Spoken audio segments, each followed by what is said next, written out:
हाय दोस्त, आप कैसे हैं? उम्मीद हुआ कि आप बहुत अच्छे होंगे।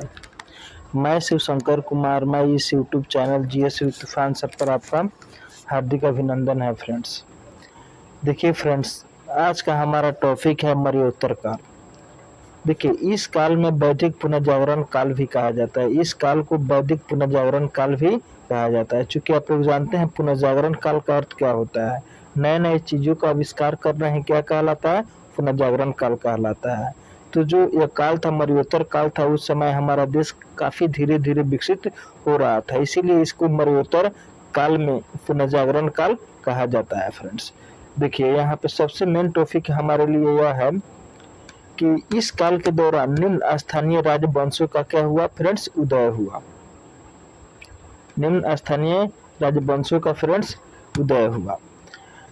शुंग वंश हुआ, कणव वंश हुआ, उसके बाद में सातवाहन वंश हुआ फ्रेंड्स। इस काल के दौरान निम्न विदेशी आक्रमण हुए।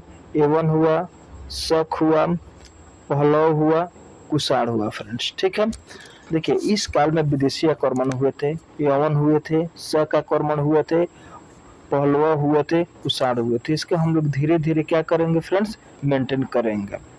अब देखिए फ्रेंड्स, सबसे हमारा मेन टॉपिक है फ्रेंड्स, यहाँ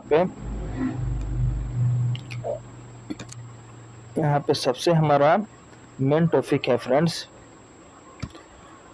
अब देखिए, हम सबसे पहले इसमें जानेंगे शुंग वंश के बारे में। किस वंश के बारे में फ्रेंड्स? शुंग वंश के बारे में हम लोग इसमें अध्ययन करेंगे। देखिए, शुंग वंश के बारे में हम लोग 185 ईसा पूर्व से लेकर 175 ईसा पूर्व तक हम लोग क्या करते हैं? अध्ययन करते हैं। शुंग वंश को 185 ईसा पूर्व से लेकर 75 ईसा पूर्व तक हम लोग क्या करते हैं? अध्ययन करते हैं फ्रेंड्स। ठीक है, अब देखिए, इसके संस्थापक थे पुष्यमित्र शुंग। इसका संस्थापक कौन थे? पुष्यमित्र शुंग थे फ्रेंड्स। ठीक है, अब देखिए, मौर्य इसने क्या किया था कि मौर्य काल के जो अंतिम शासक थे बृहद्रथ की हत्या कर शुंग वंश की नींव डाली थी। ठीक है फ्रेंड्स, इसने क्या किया था कि देखिए, जो बृहद्रथ था, जो मतलब जो शुंग वंश था, शुंग वंश के जो राजा हुआ करता था, जिसका नाम था पुष्यमित्र, ये सामंत हुआ करता था। और क्या किया, मौर्य वंश के जो अंतिम शासक हुए बृहद्रथ की क्या कर दी? हत्या कर दी। हत्या करके इसने एक वंश की नींव डाली, जिसका नाम रखा गया शुंग वंश। अब देखिए, शुंग कौन है? शुंग कौन है? कुछ विद्वानों का मत है फ्रेंड्स, जैसे में हरप्रसाद शास्त्री का कहना है कि ये पारसी था, ये ईरानी था। ये कहाँ के रहने वाला था? ईरान का, पारसी था। उसके बाद में वाण भट्ट का कहना है कि ये शूद्र था। ये कौन था? शूद्र था, और इन्हें अनाचार्य बताया है। ठीक है फ्रेंड्स, अब देखिए, बौद्ध ग्रंथ दिव्यावदान में सुगु को मौर्य बताया गया है। जो सुगु थे, सुंगु को इसमें क्या बताया गया है? मौर्य बताया गया है फ्रेंड्स। ठीक है, बुद्ध का एक ग्रंथ है जिसका नाम है दिव्यावदान में सुंगु का मौर्य बताया गया है फ्रेंड्स। इतना आपको बात क्या करना है? याद रखना है मेरे मित्र। अब देखिए, हम लोग इसमें आगे चलते हैं फ्रेंड्स। ठीक है, अब देखिए, सबसे मेन यहाँ पे टॉपिक है फ्रेंड्स, शुंग वंश के शासक कौन थे? शुंग वंश के शासक के बारे में थोड़ा हम लोग जान लेते हैं। देखिए फ्रेंड्स, शुंग वंश में 10 राजा हुए। इसमें कितने राजा हुए फ्रेंड्स? 10 राजा हुए। इतना बात आपको याद रखना है कि इसमें कितने राजा हुए? 10 राजा हुए। सबसे पहले राजा हुए विश्वामित्र। सबसे पहले राजा कौन हुए? विश्वामित्र। इसने जो शासन किया था 185 ईसा पूर्व से लेकर 149 ईसा पूर्व तक, 185 ईसा पूर्व से लेकर 149 ईसा पूर्व तक इन्होंने क्या किया था? शासन किया था। अब था अग्निमित्र। अग्निमित्र 149 ईसा पूर्व से लेकर 141 ईसा पूर्व तक ही क्या किए? शासन किए। उसके बाद थे सुजन श्रेष्ठ या वसुश्रेष्ठ। उसने 141 ईसा पूर्व से 131 ईसा पूर्व तक क्या किए थे? शासन किए थे। उसके बाद थे वसुमित्र। उसके बाद में कौन थे? वसुमित्र। इन्होंने 131 ईसा पूर्व से लेकर 124 ईसा पूर्व तक क्या किए थे? शासन किए थे फ्रेंड्स। ठीक है, अब देखिए, जो पांचवा थे वो अंधरक थे। थोड़ा थोड़ा दिन ये लोग क्या किए थे? शासन किए थे। उसके बाद में पुलिंदक थे, उसके बाद में घोष थे, उसके बाद में ब्रजमित्र थे, उसके बाद में भागभरत थे, उसके बाद में देवभूति थे फ्रेंड्स। इतना लोग शुंग वंश के राजा हुए। बस हमको मात्र इसमें 5-6 राजा का नाम क्या करना है, याद करना है। पुष्यमित्र, अग्निमित्र, सूर्यश्रेष्ठ, वसुमित्र और देवभूति का नाम हमारे लिए क्या है फ्रेंड्स, इतना महत्वपूर्ण है फ्रेंड्स, इतना बात आपको मेंटेन करना है फ्रेंड्स, ठीक है। अब देखिए, अब हम लोग जानते हैं पुष्यमित्र के बारे में। किसके बारे में, पुष्यमित्र के बारे में। देखिए फ्रेंड्स, ये शुंग वंश के संस्थापक थे। क्या थे, संस्थापक थे। इन्हें बृहदत्त को क्या किए थे, जो मौर्य वंश का अंतिम शासक था, उन्हें मारकर ये क्या बने थे, राजा बने थे। अब देखिए, इन्हें उपाधियां क्या क्या मिली हुई थी, इतना बात समझ जाइए।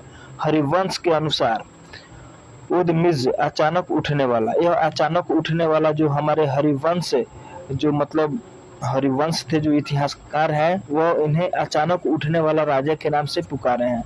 उसके बाद में घोसुंडी अभिलेख में इन्हें सर्वतात संकर्षण के नाम से जाना जाता है, कि अर्थात ये व्यक्ति इतना संघर्षवान था कि ये सर्वत्र को जीत सकता था, ठीक है फ्रेंड्स। उसके बाद में पुष्यमित्र ने स्वयं सेनापति था। क्या था, एक पुष्यमित्र जो था अपने आप को क्या कहते थे, क्या कहते थे, सेनापति कहते थे फ्रेंड्स। क्या कहते थे, सेनापति। जो पुष्यमित्र थे वो ब्राह्मणवादी थे। क्या थे, ब्राह्मणवादी थे। यह पंडितों को बहुत ज्यादा मानते थे। घनदेव अयोध्या के राज्यपाल के अयोध्या के अभिलेख के अनुसार पुष्यमित्र ने 2 अश्वमेध यज्ञों का आयोजन किया था। ये जो पुष्यमित्र थे वो ब्राह्मण को इतना ज्यादा मानते थे कि आपसे हम क्या बताएं। ये अयोध्या के जो अभिलेख है, इनके अनुसार पुष्यमित्र ने 2 अश्वमेध यज्ञों का क्या किए थे, आयोजन किए थे फ्रेंड्स, ठीक है। अब देखिए, पतंजलि के अनुसार, पतंजलि इनके अश्वमेध यज्ञ के पुरोहित थे। जो पतंजलि थे वो पतंजलि इनके जो यज्ञ का पुरोहित थे। यज्ञ का पुरोहित होने का, देखिए, जो आयुर्वेद होता है, आयुर्वेद का जनक पतंजलि को माना जाता है फ्रेंड्स, ठीक है। इतना जो ये आदमी थे, ये क्या थे, पतंजलि, उनके यज्ञ के पुरोहित का अर्थ होता है कि सबसे श्रेष्ठ आदमी जो पूजा पाठ कराता है, जो उनको धर्म गुरु माना जाता है, उनको पुरोहित कहा जाता है फ्रेंड्स, ठीक है। उसके बाद में दिव्य दान के अनुसार पुष्यमित्र ने अशोक द्वारा निर्मित 84,000 बौद्ध स्तूपों को क्या करवा दिया था, नष्ट करवा दिया था। ये भगवान बौद्ध का खाकी दुश्मन था फ्रेंड्स। क्या था, खाकी दुश्मन था। यह पुष्यमित्र को, मतलब पुष्यमित्र जो था, वे बौद्ध का बहुत घनघोर दुश्मन आदमी था फ्रेंड्स, ठीक है। इसने क्या किया था, 84,000 स्तूपों को क्या किया था, 84,000 स्तूपों को क्या किया था, इन्होंने नष्ट करवा दिया था फ्रेंड्स। इतना बात आपको क्या करना है, याद करना है फ्रेंड्स, ठीक है।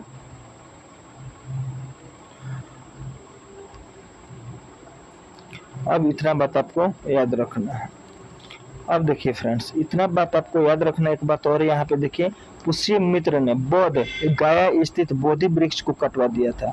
ये बहुत इंपॉर्टेंट प्रश्न है फ्रेंड्स। जो पुष्यमित्र था, जो बुद्ध वृक्ष जो गया में स्थित था, जहाँ पे भगवान बुद्ध को क्या मिला हुआ था, शिक्षा मिला हुआ था, इसको क्या किया था, ये व्यक्ति ने एक कटवा दिया था। क्या किया था, एक कटवा दिया था। पुष्यमित्र ने वैदिक धर्म को पुनः स्थापित करवाया। पुष्यमित्र ने वैदिक धर्म को क्या कराया, पुनः स्थापित करवाया। इसी कारण इसका काल वैदिक पुनर्जागरण काल माना जाता है। अब देखिए, जो पुष्यमित्र था वो वैदिक धर्म को पुनः स्थापित किया। जो वैदिक धर्म को हम लोग क्या मानते थे, अच्छा नहीं है, यहाँ पे जो टोन ज्यादा सारा सिस्टम होता है, लेकिन इस व्यक्ति ने पुनर्जागरण काल को फिर दोबारा क्या किया, शुरू करवाया। अब देखिए, यवन का आक्रमण, यहाँ पे हम लोग जानेंगे यवन का आक्रमण। देखिए किसके समय में हुआ था, तो पुष्यमित्र के समय में हुआ था, ठीक है फ्रेंड्स। आपको एक बात याद रखना है कि बोधि वृक्ष को किसने कटवाया था, पुष्यमित्र। शुंग वंश का प्रथम शासक का नाम क्या था, क्या नाम था, पुष्यमित्र नाम था। इतना आपको याद रखना है। मौर्य के अंतिम शासक बृहद्रथ को क्या किया था, इन्होंने मारकर क्या किया था, इन्होंने शुंग वंश की स्थापना किया था। इतना बात आपको याद रखना है। अब देखिए जानकारी के स्रोत, ठीक है। अब देखिए पतंजलि का महाभाष्य, पतंजलि का जो एक बुक लिखा गया है महाभाष्य, ठीक है फ्रेंड्स, उसमें साकेत व मध्यमिका पर आक्रमण किया। क्या किया, आक्रमण किया, ठीक है फ्रेंड्स। कालिदास का मालवी का निमित्रम में भी क्या किया, स्थापना किया फ्रेंड्स, ठीक है। क्या किया, मित्रम का भी क्या किया, इसमें भी दिया गया है कि क्या हुआ, यवन का आक्रमण हुआ है। गार्गी संहिता के अनुसार जुग पुराण खंड में साकेत पंचाल को जीतते हुए कुसुम बज पाटलिपुत्र पर क्या किया, आक्रमण किया। क्या किया, देखिए पाटलिपुत्र को जो हम लोग पहले हैं इसको क्या कहते हैं, कुसुम ध्वज या पाटलिपुत्र ही इसको कहा जाता है फ्रेंड्स। ठीक है, ये सब उत्तर भारत का, सब दक्षिण भारत का ये सब राज है। धीरे धीरे हम लोग इसके बारे में, साकेत पंचाल के बारे में हम लोग क्या करेंगे, अध्ययन करेंगे फ्रेंड्स। ठीक है, इतना बात आपको याद रखना है। अब आगे चलते हैं फ्रेंड्स,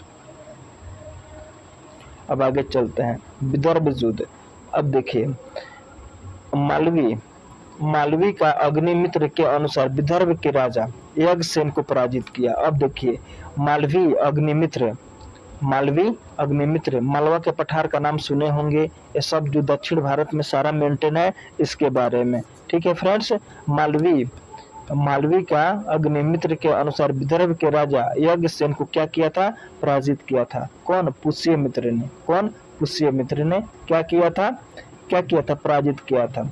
ठीक है फ्रेंड्स, यज्ञसेन को सुगु का स्वामी या शत्रु कहा गया। जो ये यज्ञसेन था, कौन था फ्रेंड्स, ये यज्ञसेन था, उसे क्या कहा गया, सुगु का स्वाभिक या शत्रु कहा गया। अब देखिए अग्निमित्र के बारे में थोड़ा समझिए। अग्निमित्र देखिए कालिदास के नाटक मालविका अग्निमित्रम का प्रमुख पात्र। ठीक है, एक कौन है अग्निमित्र, पुष्यमित्र का पुत्र है। कौन है फ्रेंड्स, ये जो अग्निमित्र है वो पुष्यमित्र का क्या है, पुत्र है। राजा बनने से पहले वह विदिशा का उपराजा था। कहाँ का उपराजा था, विदिशा का उपराजा था फ्रेंड्स। ठीक है, अग्निमित्र की सभा में एक धर्मावलंबी विदुषी महिला भागवती कौशिकी निवास करती थी। अग्निमित्र का जो सभा है, एक धर्मावलंबी विदुषी महिला भागवती कौशिकी क्या करती थी, निवास करती थी। इसी के काल के दौरान भागवत धर्म का विकास हुआ था। इसी के काल के दौरान भागवत धर्म का क्या हुआ था, विकास हुआ। पंच वृषण वीरों की मूर्तियां की स्थापना की गई, मगर 5 वीरों की मूर्ति का क्या की गई थी, स्थापना की गई थी फ्रेंड्स। इतना बात आपको क्या करना है, याद करना है। क्या करना है फ्रेंड्स, याद करना है। अब थोड़ा अन्य तथ्य देख लीजिए। शुंग के 9वें शासक भाग्य भद्र के समय में यवन शासक एंटिसिया विड्स के राजदूत होलियोडोरस ने विदिशा में वासुदेव सामान में गरुड़ स्तंभ का क्या करवाया था, निर्माण करवाया था फ्रेंड्स। इतना बात आपको याद रखना है। हर्षचरित्रम के अनुसार शुंग वंश के अंतिम शासक देवभूति की हत्या उसके प्रधानमंत्री वासुदेव ने 75 ईसा पूर्व में कर कर्ण वंश की नींव डाली। कोई दिक्कत फ्रेंड्स नहीं। अब देखिए जो हर्षचरित्रम के अनुसार है, शुंग वंश का जो अंतिम शासक था उसका नाम क्या था, देवभूति की हत्या उसके प्रधानमंत्री वासुदेव ने किया। कौन किया, वासुदेव ने किया। कौन किया, वासुदेव ने किया। 75 ईसा पूर्व में कौरव वंश की क्या डाली, नींव डाली फ्रेंड्स। ठीक है, अब देखिए सुगु की प्रथम राजधानी पाटलिपुत्र व दूसरी राजधानी विदिशा राजनीति व संस्कृति का सबसे प्रमुख केंद्र रहा। ठीक है फ्रेंड्स, अब देखिए शुंग काल संस्कृत भाषा का पुनः उत्थान काल माना जाता है। शुंग काल में ही संस्कृत भाषा का क्या हुआ था, उत्थान माना जाता है फ्रेंड्स। ठीक है, याद रखिएगा जो वैदिक काल में तो क्या हुआ था, संस्कृत भाषा का उत्थान हुआ था, लेकिन धीरे धीरे ठप हो गई थी।